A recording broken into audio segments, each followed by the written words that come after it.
यांची पुण्यतिथी आहे आणि साहित्यरत्न अण्णाभाऊ साठे यांची जयंती आहे. त्याच्याबद्दल एक अशी एक गोष्ट म्हणजे प्रचलित आहे की अण्णाभाऊ साठे यांचा जन्म कधी झाला. कारण त्या काळामध्ये मातंग समाज अशिक्षित होता, त्याचे आई वडील अशिक्षित होते, त्याची आई शिकलेली नव्हती. परंतु त्याच्या आईला विचारलं की अण्णाभाऊचा जन्म कधी झाला आहे. त्यावेळेस त्यांच्या आईनं सांगितलं की पुण्यामध्ये एक मोठा नेता आज वारलेला आहे, त्या दिवशी माझ्या अण्णाभाऊचा जन्म झालेला आहे.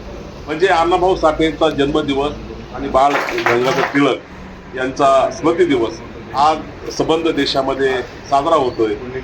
मला या निमित्ताने या दोघांच्या संदर्भ एकच गोष्ट सांगायची आहे की साहित्यरत्न अण्णाभाऊ साठेनं तर खूप मोठं साहित्य लिहिलंय, परंतु त्याच्यातलं एक गोष्ट खूप महत्वाची आहे की त्यांनी काय सांगितलं की जग बदल घालून घाव मद सांगून गेले भीमराव.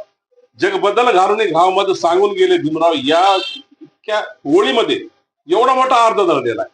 जर हे या समाजातल्या लोकांना जर लक्षात घेतलं, अण्णाभाऊ साठे एवढीच ओळ, जग बदल घालून घाव मद सांगून गेले भीमराव, एवढं जर लक्षात घेतलं तर तुमच्या 7 पिढीचं कल्याण झाल्याशिवाय राहणार.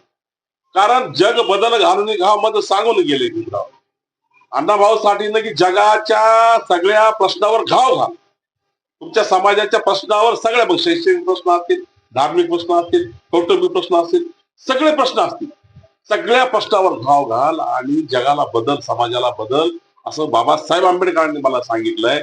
ही जर ओळ मातंग समाजाच्या लक्षात आली आणि त्या पद्धतीनं जर मातंग समाजात चालला तर निश्चित मातंग समाजामध्ये सामाजिक, राजकीय, आर्थिक, शैक्षणिक, धार्मिक सगळ्या दृष्टीनं मातंग समाज पुढे जाईल. मला असं वाटतंय की या ओळीचा विचार मातंग समाजाने या जयंतीच्या निमित्तानं करावा आणि आपला उत्कर्ष करून घ्यावा.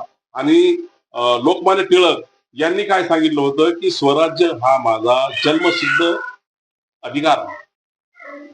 म्हणजे त्यांनी खूप काही लिहिलं, परंतु एक आम्ही शाळेमध्ये पण आम्हाला शिकविलेलं आहे की स्वराज्य हा माझा जन्मसिद्ध हक्क आहे आणि तो मी मिळवणारच.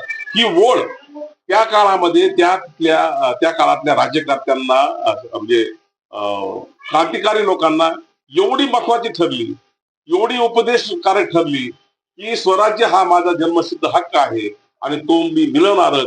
या फक्त म्हणीमुळं एवढे क्रांतिकारी लोक पेटले, एवढे क्रांतिकारी भेटले की या देशात राज्यकर्त्या इंग्रजांना सळो की पळो करून सोडलेला आहे.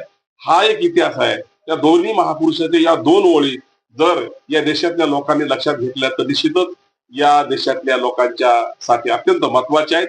या दोन्ही महामानवांच्या जयंतीच्या निमित्तानं दोघांनाही मी कोटी कोटी प्रणाम करतो. धन्यवाद.